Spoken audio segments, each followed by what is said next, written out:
Debate now over information, who can have it, should they have it. Nosy neighbors. There's a bill by State Representative Kevin Cotter, the Republican from Mount Pleasant. He introduced the bill this summer. One of his constituents said, you know what, I don't like the fact that information on properties I purchased is available on an Isabella County website. So some counties have gone to an online system so that all the tax records are available. But what about privacy? What about the fact that people know what you paid for your house or what you sold it for? Representative John Switalski, the Democrat from Warren, says, well, this is what the entire real estate industry gauges home values on. And if you want to buy or sell a home in your community, you have to have comparables. So people get riled up about it. Kim Lafayette from the Lafayette team at Coldwell Banker Hubble Briarwoods on the other end of our AT&T line right this very second. Welcome back to the program. Thank you, Michael. Good morning. Yes, how on earth are you going to be able to figure out what another home is worth when you have to use comparables of home sales? There's no way that this makes any sense at all. This has always been, that's how the assessor figures valuation when they're figuring their state equalized value and their taxable values on properties. And it's just information that's out there to the public that has always been out there, and really it doesn't matter.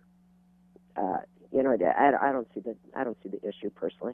House Bill 5665 would have kept property transfer affidavits. I guess those have to be filed with the assessor's office when homes are sold. It would keep those confidential, but that would mean home sale prices would no longer be public information.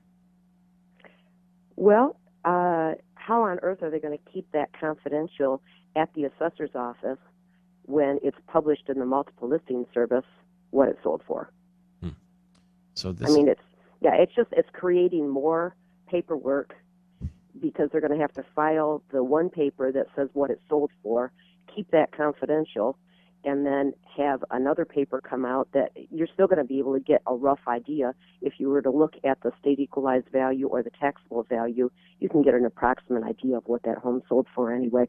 I think this is really a waste of time, a waste of taxpayer money. How is that anybody's business, though? Like, you bought a house for X, and why should people be able to know that? Well, it's not so much that, if somebody wants to find something out, they're going to find it out one way or the other, let's face it. But I don't think there's so much of that around as there is. You need that data. Appraisers need that data. Realtors need that data. Home buyers need that data. If you know that you're purchasing a home on 123 Main Street and at 124 Main Street, that house sold for X amount, that's going to help you determine the value of the home that you're about ready to purchase. Again, I think this is a bad bill, and it's a waste of taxpayer money. Let me play devil's advocate. A house, you just go and look at it and see how big it is and see what condition it's in and see, what the grounds are like, and can't you make a value based on that? Why do you have to know what the rest of the neighborhood is up to? Because location, number one, is what's most important in real estate, and you could end up purchasing a home in a neighborhood that has values, say, between $100,000 and $110,000, and spend $150,000 because you're comparing it to another home that's for sale on the other side of town that has a higher valuation in that neighborhood. There's so many more things that go into the valuation of a home other than just the physical features of the home. And that makes it different than a car or a diamond or a fancy dress or, what's the difference? The difference is that when you're located, you've got school districts, you've got crime rates, you've got all different factors that are affecting a home's value that you don't have with a diamond. A diamond is portable, obviously. You've got a home on a set piece of land. That piece of land, based on whether or not it's got well and septic, whether it's tied into public utilities, whether it's on a lake, whether it's on a swamp. You have so many different factors, and the socioeconomic factors of the surrounding area are going to affect that value as well.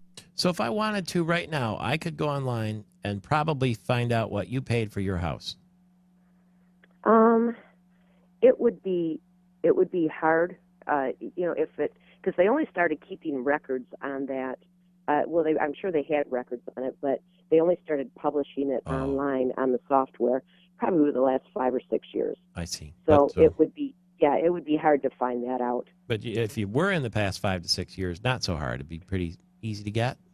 Oh yeah, just go online and get it.